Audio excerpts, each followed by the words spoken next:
Um, all right, so I want to get to your book, and we're not leaving the current topic because the goal here is to make the case that the moral confusion you were up against in that podcast interview is as bewildering as uh, your temper suggested. I mean, it was just that the moral high ground is so obvious here, and the wider concern. I mean, the it's one thing to view this as Israel, its specific history with the Palestinians, its right to exist, the legitimacy of Zionism, and get sort of wrapped around the axle of all of those specifics. It's another to actually look at the conflict in Gaza and in Israel's history generally as part of this larger picture of a jihadist and Islamist conflict with the West, which is what I tend to do. Now that your book doesn't focus on that, but it's important to keep that in view, and it becomes incredibly clear where the moral high ground is when you look at the details. But let me just before I let you run, I want to point out that there are two very different lenses through which people look at this conflict, and they explain the the impossibility of discussion because so the lens that certainly Dave Smith and his fans have here is that the the the extremity of Hamas's violence demonstrates the immensity of Palestinian suffering. I mean, the fact that they would behave this way it can only be attributed to the fact that they've been pushed past the point of sanity by the Israelis, right? So in some strange way, the onus for the atrocities of October 7th and other atrocities, the sort that you saw during the Second Intifada, and this reasoning gets mapped onto jihadist atrocities everywhere. The onus gets put on the victims of the atrocities, and this is a point that Paul Berman made brilliantly 20 years ago in his book Terror and Liberalism. So there's that weird distortion. The the opposite way of seeing this, and I'm convinced and have been convinced for more than 20 years as the true one, is that jihadism is an independent variable, and you can find this death cult behavior in people who have been immiserated by occupations and been treated badly, and you can find it in people who have not been immiserated. Sure. And so it's the ideas that give you the death cult, and conversely, you can find people who have been treated far worse than the Palestinians, and they never manufacture an endless supply of suicide bombers. Yeah. So it's the ideas, it's the culture, and the most glaring scotoma in Dave Smith's non-expertise is a complete failure to appreciate the reality of jihadism and just what Israel is actually dealing with in Hamas. I believe that it's also a strain of anti-Americanism and anti-Westernism, which Yeah. is a belief that nobody in the world can do something wrong and bad unless we have somehow pushed them to it. Yes, this is Noam Chomsky's gift to our politics. Yes, it used to be on the left, and now it's on the right as well. Yeah. It's a profound and deep anti-Americanism, which I cannot sign up for, and will not. Profound anti-Westernism sees the world. Actually, funnily enough, Edward Said, to the extent that his theory on Orientalism holds at all, might have found this trend interesting of Westerners now looking at the rest of the world and saying they can't do anything unless we make them. Right. Totally without It any robs moral agency of all the people you would otherwise no give moral agency. agency. And if there is an explanation for why somebody goes and blows themselves up and everyone that they can kill on a bus in Jerusalem, it's because of something to do with British mandate policy 80 years earlier. I completely reject this, and I reject it for many reasons. But one is that riding shotgun with the claim that only the West, only America can lead anyone to do bad things is what you rightly identify, Sam, as the utter inability to recognize that some people seek utterly different things than we do. You remember there was a story some years ago that seemed to me to be emblematic. I must look it up again. I think it was actually reported in the New York Times of an American couple, a nice couple. I don't wish to make any sort of laughs at their expense, but they decided to give up their jobs somewhere in San Francisco and cycle around the world. Yeah, And I they remember the kept a story. blog, and the aim was that they wanted to show their belief that essentially everyone in the world wants what they did, which is, security, comfort, well-being, happiness, a bit of money to bring up your kids well, and love and peace. And their journey log ends when they're cycling through, I think it was Uzbekistan, and unfortunately for them, a truckload of ISIS fighters are driving the other way. I can't believe their luck that there are these two Americans on a tandem and stop and torture and kill them. And there's where their story ended. I use it as an example because it's a particularly unpleasant one, but emblematic of a total failure of imagination or study from many people in the West who do not realize that when it comes to what I'd call the death cult ideology, which has manifested on the right and the left in history. It manifested in Spain in the 1930s with the Franquists chanting to Miguel de Unamuno, Viva la muerte, long live death. And, the great Spanish philosopher of his era realizes his life, his work is just done because it's over, because he's at a university in front of a group of young men chanting long live death, and it's over. Reason and rationalism will no longer work. Well, the death cult of art that I write about here is the death cult of Hamas that really could have not done what it did.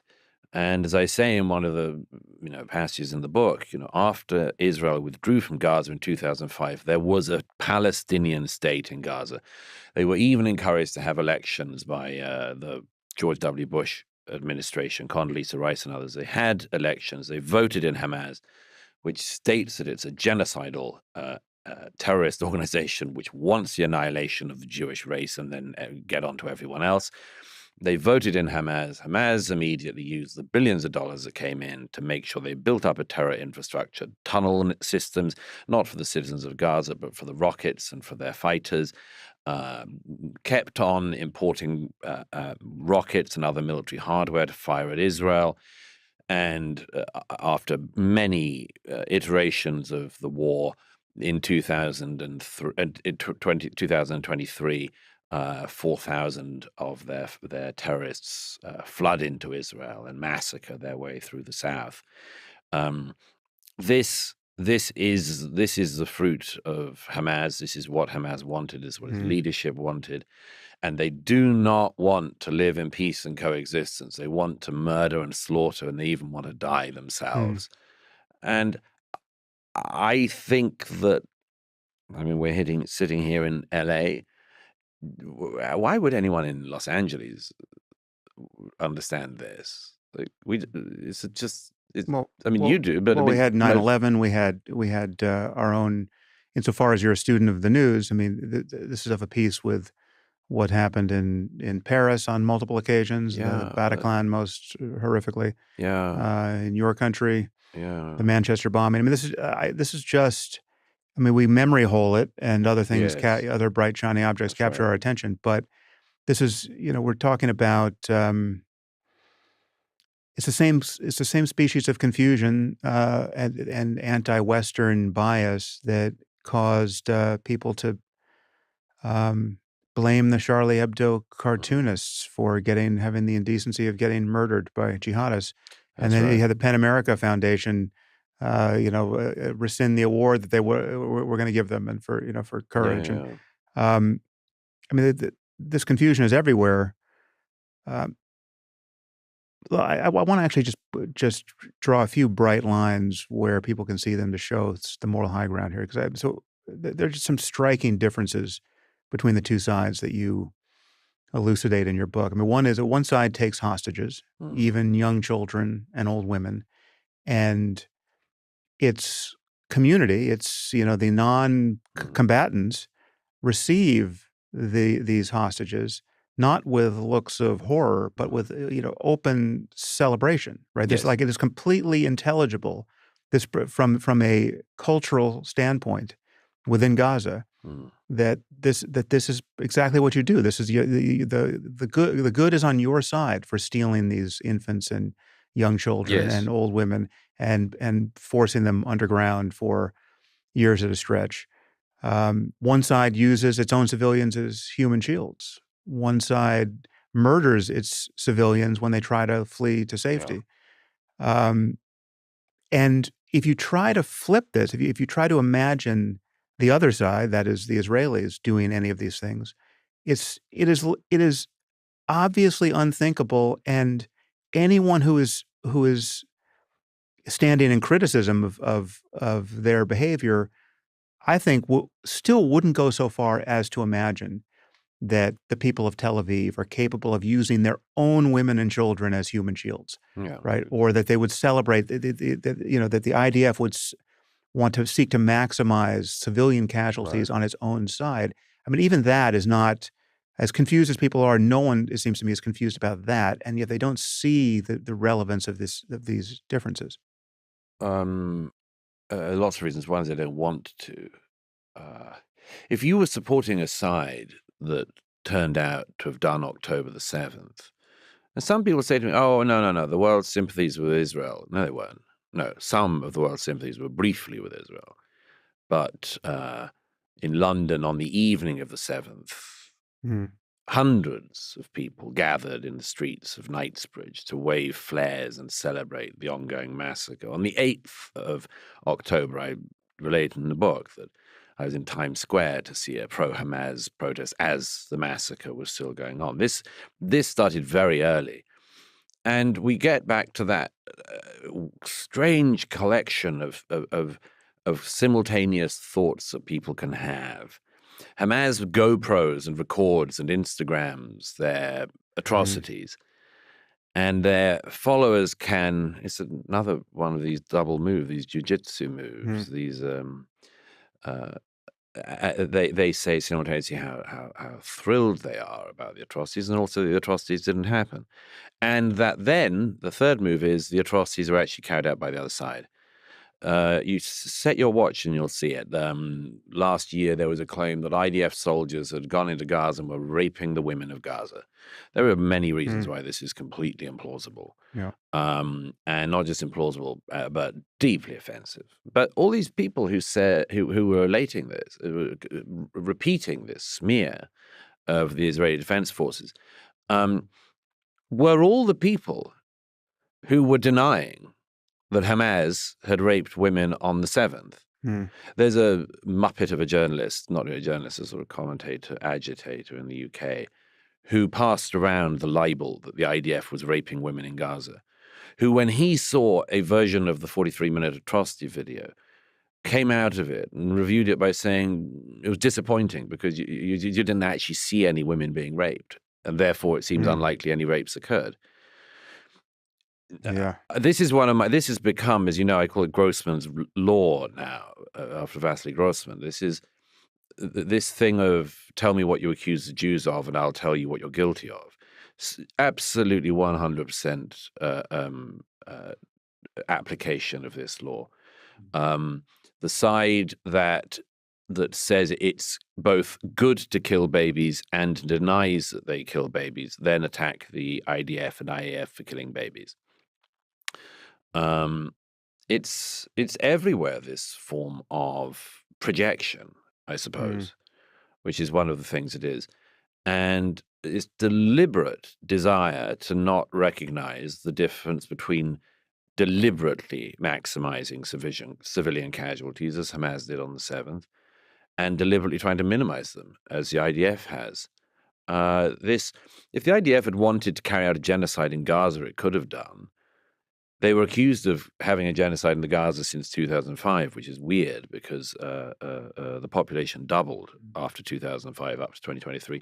But then it's not like consistency is particularly important, it seems, in this era. After all, the same people who say that there is a genocide in Gaza are the same people who say, why don't the Israelis realize that they are operating militarily in an area with a disproportionate number of people under the age of 21. Yeah, you have a line in your book forgive me if I don't get it verbatim, but it was something like, how do you fight an army that wants to maximize the loss of life Mm. on its own side? Mm-hmm. Right. I mean, this is, Yes, yes. it is, people don't,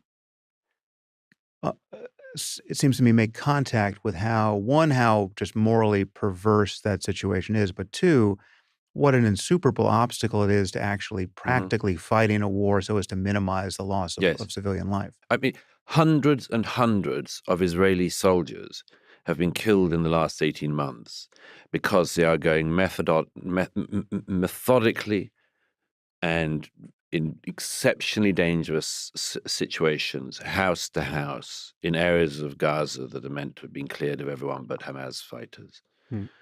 Hundreds and hundreds of young Israeli men, primarily, have been killed by, instead of carpet bombing an area, going assiduously through it at enormous personal risk.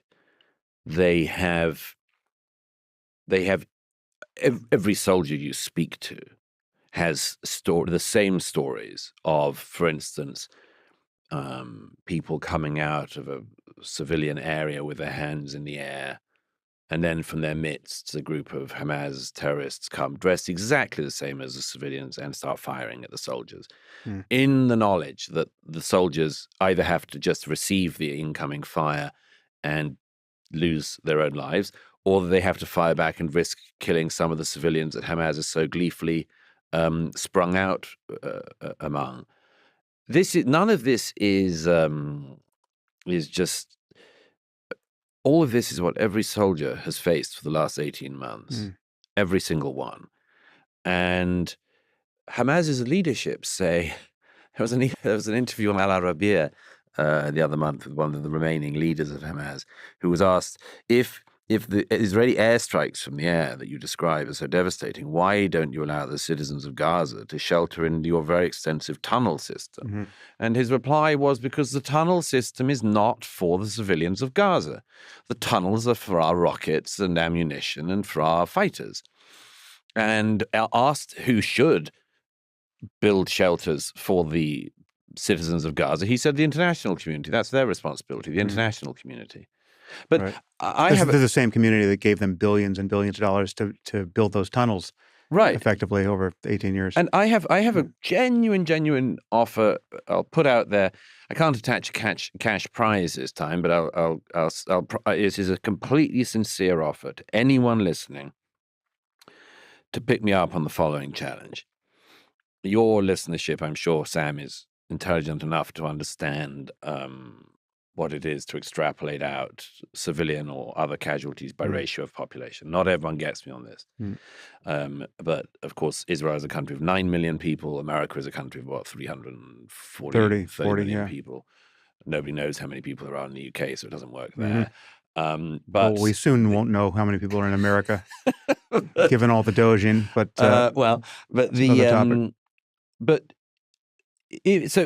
and again, just preempting any of the morons who want to claim that I'm saying that a Jewish life is worth 10 American lives or anything like that. No, it's extrapolating out from population. So if October the 7th had happened in America by proportion of population, it would have been 44,000 Americans murdered and burned alive in their homes in one day, and another 10,000 Americans taken hostage.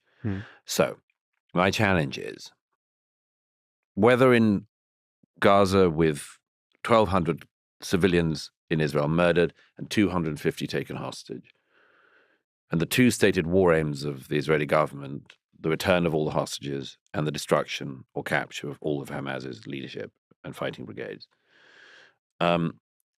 Whether it's in the case of Israel trying to carry out this operation of rescue and so on in Gaza, or whether it would be how America would get back 10,000 hostages in an equally built-up, intensely booby-trapped terrain.